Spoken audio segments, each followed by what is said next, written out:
Buenos días, coroneles. Distintas secciones de la subdirección de Orgánica, Doctrina y Materiales de la DIDOM, coronel Paramio, coronel Francisco Javier Bartolomé y coronel Rodolfo Marco, ¿no? Muchas gracias por su tiempo. Permítame una pequeña recapitulación de lo que hemos visto hasta ahora en la DIDOM, para que quien nos vea de primeras más o menos sepa en qué punto estamos. Bien, la DIDOM dentro del MADOC, simplificamos muchísimo, es un think tank, es un motor de cambio, innovación, tecnología, desarrollo, etcétera, dentro del MADOC. Bien, dentro de la DIDOM tenemos distintas subdirecciones, una que sería dentro de un mundo más de las ideas, de los conceptos, de la innovación, pero que puede ser más palpable a través de la experimentación. Bien, y su subdirección, con sus distintas secciones, digamos que es la materialización de un proceso, teniendo en cuenta que el conocimiento tiene una gran retroalimentación dentro de la DIDOM, que además también trabaja con sus jefaturas y con distintos profesionales de las Fuerzas Armadas que alimentan esos procesos de conocimiento, y que la DIDOM lo que intenta es que ese conocimiento sea más transversal para estar orientado a la misión. Bien, cuando hablamos de doctrina orgánica y materiales, podríamos simplificar que la orgánica es quien va a realizar la misión o quien organiza esa actividad, la doctrina es cómo se realiza y los materiales con qué se realiza. La DIDOM está íntimamente relacionada con el Estado Mayor y está satisfaciendo y requiriendo tanto necesidades como capacidades, innovaciones nuevas o adaptaciones. Pero un poco más al detalle, ¿en qué se significarían cada una de sus secciones? Empezamos por donde ustedes quieran. ¿Cuál sería empezaríamos primero por la orgánica, primero por la doctrina? Bueno, yo creo que debería empezar, no porque esté yo, por la orgánica, sino por la doctrina, lógicamente. En lo que tú has dicho antes, que es lo que llamamos el ciclo de conocimiento, pues si lleváramos una secuencia lógica, aunque a veces la secuencia, debido a otros factores, puede interrumpirse, pero lo normal es que la doctrina, como tú has dicho, pues diga cómo deben emplearse las unidades, cómo deben emplearse las fuerzas. La orgánica, pues le dé forma con personal, con unas plantillas determinadas de personal y material, y los materiales pues busquen esas capacidades materiales para llevar a cabo los procedimientos que ha dicho la doctrina. Esa sería la secuencia normal. No es siempre esa la secuencia. O sea, ha habido esto que digo yo, por ejemplo, de los principios doctrinales que como consecuencia modifican la orgánica de los materiales, pues ha habido muchas ocasiones, como por ejemplo en la década de los 90, cuando el ejército de los Estados Unidos dijo, venga, pues ahora las brigadas tengo ligeras y pesadas, y las ligeras no tienen protección, las pesadas llegan muy tarde a los escenarios que yo necesito una de capacidad intermedia. Entonces, eso es un principio doctrinal que hace cambiar pues, la orgánica y los materiales. ¿Los materiales pueden cambiar? Pues sí, cuando aquí se decidió vamos a cambiar los TOA, ¿no?, por los pizarros, pues lógicamente hubo que cambiar, se cambió el material y por lo tanto se cambió la orgánica de las unidades y los procedimientos de empleo.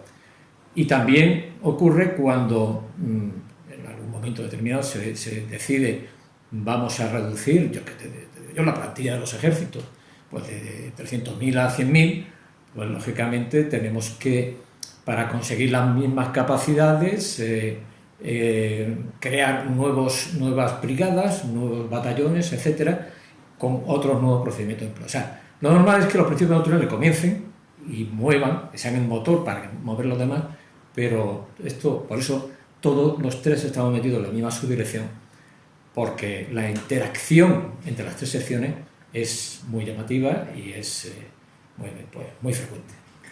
Pues mi coronel, aprovechando que comienza usted, la DIDOM es motor de cambio, ¿no? Entonces yo creo que es justo que empecemos tocando cómo afectan los conflictos actuales a la doctrina. Bueno, los conflictos actuales a la doctrina afectan. Primero, pues se analizan cómo se está combatiendo. Y te puedo poner ejemplos muy claros. Ahora, el conflicto de Ucrania. Se está viendo cómo la intervención de los drones está siendo muy decisiva en el frente. Pues, lógicamente, nosotros tenemos que adaptarnos a que los drones, ya sean de gran tamaño o de pequeño tamaño, que son más difíciles de detectar y de batir, pues tenemos que modificar nuestros procedimientos para atender esa nueva amenaza que estamos viendo en este conflicto, que es bastante eficaz. Bueno, y claro, por lo menos causa unos daños importantes. Entonces, ese conflicto que está ocurriendo en Ucrania pues nos está obligando o nos está dando a entender que tenemos que crear o modificar nuestros principios doctrinales para operar de una forma determinada. Claro, pero lo mismo que también vimos en su subdirección hermana, todo eso nosotros analizamos qué están haciendo otros ejércitos, estamos analizando los conflictos, pero ¿cómo armonizamos eso de dos maneras? Uno, con nuestros países aliados o con una normativa OTAN, y cómo lo armonizamos también a la propia idiosincrasia de nuestras Fuerzas Armadas. ¿Eso cómo lo articulan? Nosotros la doctrina tenemos, digamos que tanto la doctrina aliada como la conjunta me refiero a la conjunta cuando operan los tres ejércitos, el ejército de tierra, del aire y del espacio y la armada. Eso es una fuerza conjunta. Como la específica de cada ejército, en este caso el ejército de tierra, las tres tienen que estar alineadas. De tal forma, incluso hasta mantenemos la misma numeración. Por decirte, el AJP-01, que es la doctrina aliada de la OTAN, tiene su reflejo en la publicación doctrinal conjunta 01, que se llama Doctrina de Empleo de las Fuerzas Armadas. Y esa tiene su reflejo en la PD-101, publicación doctrinal 101, específica del ejército de tierra, que es Doctrina de Empleo de las Fuerzas Terrestres. Quiero decir que incluso mantenemos la misma numeración porque la alineación debe ser constante, porque un principio muy importante en el empleo de las fuerzas es la interoperabilidad. Y si no mantenemos esa alineación, no somos interoperables. Bueno, eso, al nombrar publicaciones, bueno, pues la DIDON hace numerosas publicaciones al resto del año, pero aquí, en esta subdirección, es de donde nacen, por ejemplo, modificación o adaptación de las TTP, ¿no? De los manuales de técnicas, tácticas y procedimientos, ¿no? Sí, bueno, sí, claro, lógicamente, es un tipo de publicación. Claro, hay publicaciones hasta de diferentes tipos, diferentes niveles, según sea funcional, operativa, ¿no? Hay 4 niveles, y luego hay manuales de procedimiento, publicaciones de referencia, y luego, bueno, digamos que los manuales de procedimiento es lo que acaba de decir sobre tácticas, técnicas y procedimientos. Y el primer nivel que tenemos, bueno, no sé si podrán verlo ahí, es el empleo genérico, el principio fundamental del empleo de la fuerza terrestre. El segundo nivel son operaciones terrestres, el empleo de las funciones tácticas. Las funciones tácticas son maniobras, fuegos, etcétera. Ese es el segundo nivel. El tercer nivel es el empleo de ya grandes unidades tipo brigada o división. Y el cuarto nivel es el empleo ya de pequeñas unidades o la utilización de la fuerza en escenarios específicos, como hemos estado hablando anteriormente, pues en montaña, en desierto, etc. Entonces, esos son los 4 niveles que hemos establecido para definir nuestras publicaciones doctrinales del ejército de tierra. Al margen de eso hay publicaciones de referencia que ya esos son, digamos, transversales, valen para los 4 niveles, como pueden ser, pues, los aviotérmicos militares, una publicación de referencia que sirve a los 4 niveles. Y luego están los manuales de procedimiento, por darte un ejemplo, tiro de morteros, es un manual de procedimiento que te enseña cómo manejar este tipo de armamento. Y mi coronel, hablando de esa sección orgánica, esa palabra que he tenido en los oídos mucho, que son las plantillas orgánicas, que entiendo que es una parte importante de su volumen, lo podríamos simplificar como que usted actualiza, usted está trabajando también en coordinación con otras unidades, otras secciones, plantillas orgánicas que serían una gran base de datos donde vienen almacenados cómo se trabaja, qué se trabaja, quién lo hace, cada una de las posiciones del ejército del empleo, ¿no? Como una enciclopedia donde alguien que no sepa de nuevas abre esa base de datos y puede saber un zapador dónde trabaja, cuándo lo hace y cómo lo hace. ¿Eso es exactamente así? Las plantillas pueden ser módulos de operamiento o plantillas orgánicas, prácticamente son los mismos con activaciones o desactivaciones, pero una plantilla militar lo que contiene es un organigrama, que es una estructura, cómo se estructura la unidad a grandes rasgos con símbolos convencionales, un documento se llama criterios operativos, que es donde vienen reflejadas cuáles son las misiones, cometidos y qué capacidades debe tener esa unidad. Y luego viene un listado de personal y de material organizado en núcleos, subunidades, etcétera, que componen esa unidad. Entonces, eso compone la plantilla completa de una unidad. ¿Cómo se define un puesto? Pues los 80 y tantos mil efectivos del ejército, cada uno tiene contemplado su puesto táctico en su unidad, con su empleo, su puesto táctico, si tiene un puesto alternativo, ese puesto, qué especialidad fundamental lo tiene que cubrir, qué especialidad complementaria se le exige, si se le exige alguna aptitud, algún curso. Todo eso viene reflejado en la definición del puesto. Claro. Cada plantilla se define por sus puestos, por sus materiales, también todos los materiales principales que necesita esa unidad para cumplir su misión y su cometido, también están reflejados en la plantilla. Entonces, se producen nuevos cambios, nuevos desafíos en los conflictos actuales, ya ni siquiera hablamos de los conflictos futuros, sino conflictos actuales. Si yo acudo a esas plantillas, entiendo que se actualizan regularmente, ¿yo puedo ver el pasado o no? O lo que es el material que se utilizaba antes se elimina y se pone el nuevo, es decir, esa plantilla sería un recordatorio de dónde venimos, dónde estamos y qué se necesitaría. El sistema informático con el que trabajamos las plantillas se llama Sistema de Gestión de Plantillas, SIGEPLAN, y tiene un histórico, una base de datos, donde tú puedes ver hasta el año prácticamente 2012 cuál es la producción de una plantilla a lo largo del tiempo. O sea, puedes ver todas las altas, bajas que ha habido, los cambios de estructura dentro de un mismo tipo de unidad. Sí, se puede. Y bueno, ahí entiendo que cuando se realizan cambios, a veces los cambios materiales son muy tangibles, ¿no? Pero si, por ejemplo, yo sé que la DIDOM está muy relacionada, por ejemplo, con actitudes de valores intangibles, de liderazgo dentro del ejército de tierra, etcétera. Cuando se producen cambios inmateriales, actitud del conveniente, capacidad de formación, ¿eso cómo se refleja en una plantilla? Por ejemplo, la formación o las necesidades de una determinada aptitud o de una especialidad vienen reflejadas en la definición de cada uno de los puestos. Entonces, por ejemplo, si en una unidad paracaidista, pues casi todos los puestos tienen una aptitud paracaidista. O, por ejemplo, necesitamos más gente formada en manejo de recursos humanos. Pues en la segunda especialidad se definirá esos puestos donde es necesario esa aptitud. Y ese colocar esas especialidades o segundas especialidades en la plantilla es lo que le permite al Estado Mayor del Ejército planear las necesidades de formación en esa segunda especialidad. Entonces, cojo todas las segundas especialidades de recursos humanos del Ejército y me salen 540, por ejemplo, pues ese dato es el que le va al Estado Mayor para, en coordinación con la otra pata del MADO, la Dirección de Enseñanza, es decir, tenemos esta necesidad de formación en esta segunda especialidad, en este plazo, para que se puedan completar todos estos puestos en el Ejército. Entonces, estamos todos realmente sincronizados en ese aspecto. Y viendo los cambios de los últimos años, si yo le dijera a usted que tiene 10 personas más a su cargo, diría, bueno, no me sobran, ¿no? Hay innovaciones y cambios demasiados, ¿no? No, hacemos el trabajo que tenemos encomendado y bueno, hay que echarle horas, le echamos horas, pero no hay problema. Mi coronel, pues no sé si retomar el ejemplo que ha puesto el coronel Paramio.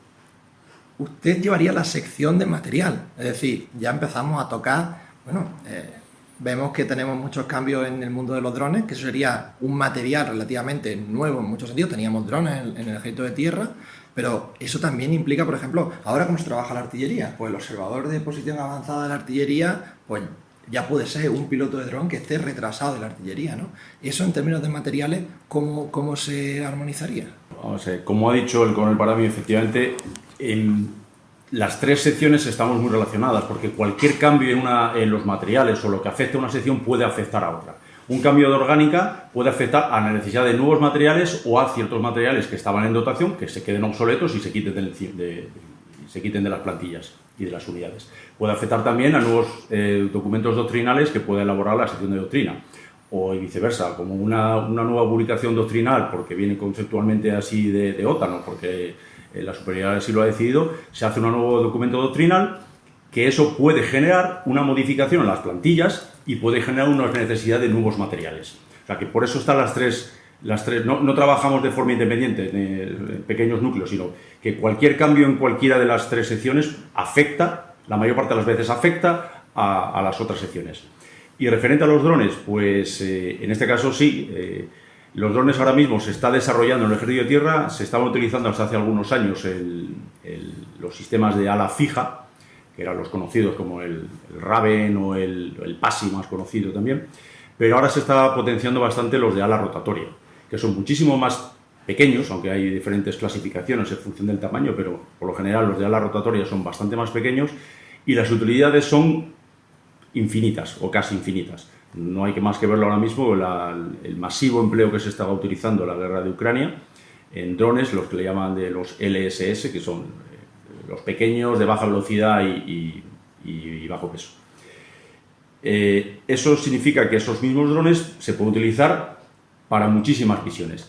Nosotros ahora en el Ejército de Tierra se están haciendo las necesidades para determinar cuáles son los que queremos.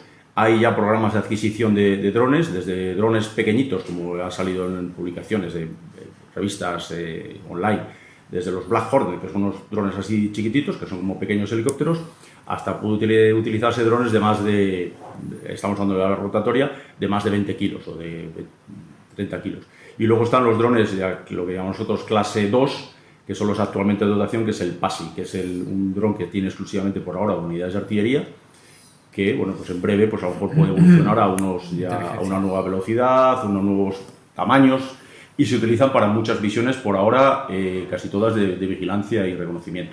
Mi coronel, intentamos dar la información un poco resumida de todo el trabajo que desarrollan sus secciones, ¿no? Y alguien podría erróneamente pensar, bueno, sección de materiales, innovación, pues este coronel, este directamente el que llama relación íntima con el Estado Mayor, ¿no? Bueno, pues este señor que llama a la puerta y dice, quiero que compremos este carro, quiero que compremos este dron. No es así, ¿no? Ustedes asesoran en la capacidad, pero no en el equipo, ¿no? O sea, el equipo, pero no en la marca, digamos. No, la marca no.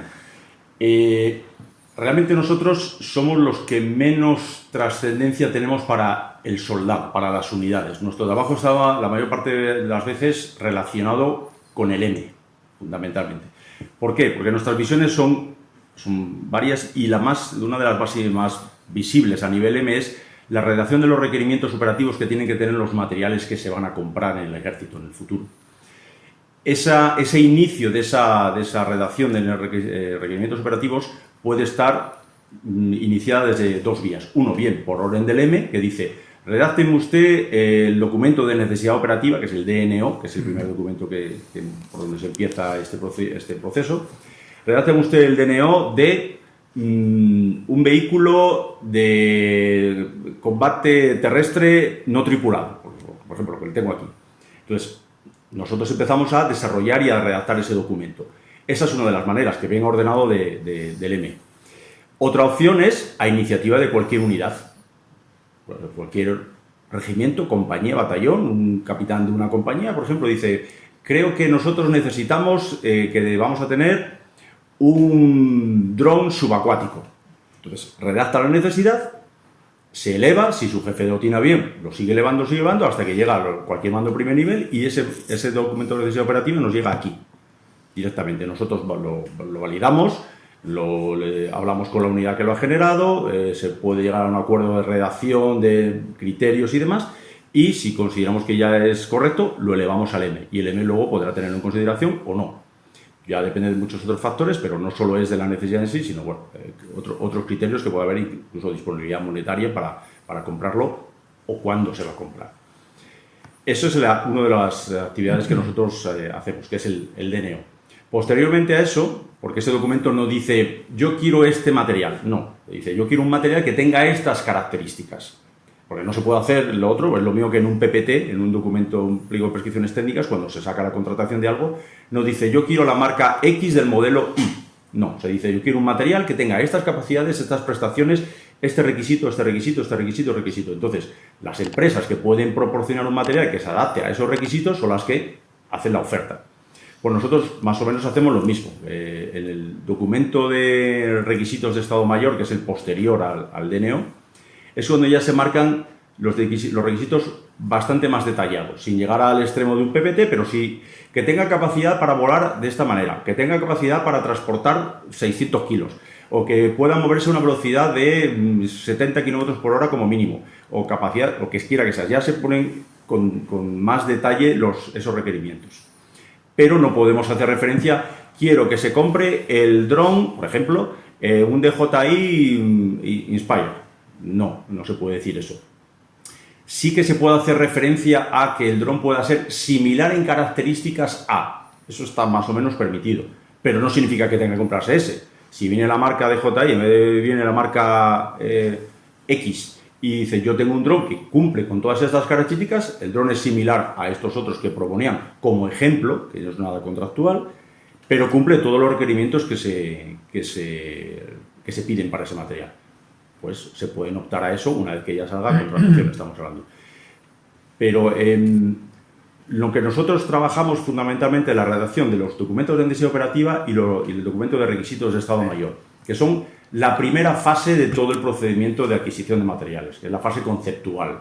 Luego ya vienen las siguientes fases posteriores, que ya es documentos de viabilidad, redacción de los pliegos de prescripciones técnicas particulares, etcétera, etcétera, que eso ya se nos escapa a nuestro nivel, ya sea a nivel del MALE, y ya son especialistas entre los personal de intendencia, ingenieros politécnicos, que lo redactan muchísimo más en detalle.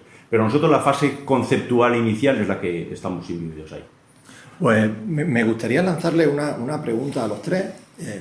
Si pudiéramos poner algún ejemplo, bueno, de algo que estén trabajando en sus distintas áreas, o de un ejemplo que ya se cambiara, se innovara, tanto en doctrina orgánica de materiales, de capacidades o de necesidades previas, o del pasado, que ya se hubiera instaurado, que veamos el ciclo completo, más o menos, o en algo que se esté trabajando ahora. ¿Tú tenías un ejemplo? Pues mira, de la función táctica información, esa ha cambiado últimamente porque, claro, antes no era ni siquiera una función táctica y ahora tiene mucho contenido. Y las unidades que desarrollan esa función táctica, las unidades de inteligencia, las unidades específicas de información, como es el Regimiento de Operaciones de Información, número 1, que está en Valencia. Está adquiriendo mucha importancia este regimiento. Entonces, sus misiones y cometidos, sus capacidades deben adaptarse a esa nueva función táctica y a todo lo que se incluye ahí. Entonces, ahora mismo está en estudio una nueva plantilla y unas nuevas capacidades para dotar a ese regimiento. O sea, que el ROI 1 se verá aumentado de personal, de capacidad y de misiones que llevan a cabo, ¿no? Por lo menos modificado. Evolucionará en su orgánica, en ciertos materiales que también se le ha dotado para... Y en su procedimiento de empleo. Y en su procedimiento de empleo. Entonces va todo, tenemos ahí ciertos materiales que se le va a dotar para darle unas capacidades que antes no tenía, digitación audiovisual, etc. Entonces es un ejemplo que además se va a materializar dentro de poco. Bueno, entonces coincidimos, ¿no? Tanto el tema de la información, desarrollo de la inteligencia también está cambiando muchísimo. Sí. Bueno, pues nada más que darle las gracias, muchísimas gracias por su tiempo. Bueno, hay muchísimos temas que se han quedado pendientes, amenazo con volver. Por supuesto, cuando quieras. Y muchas gracias a ti. Nada, y muchas gracias y nos vemos próximamente.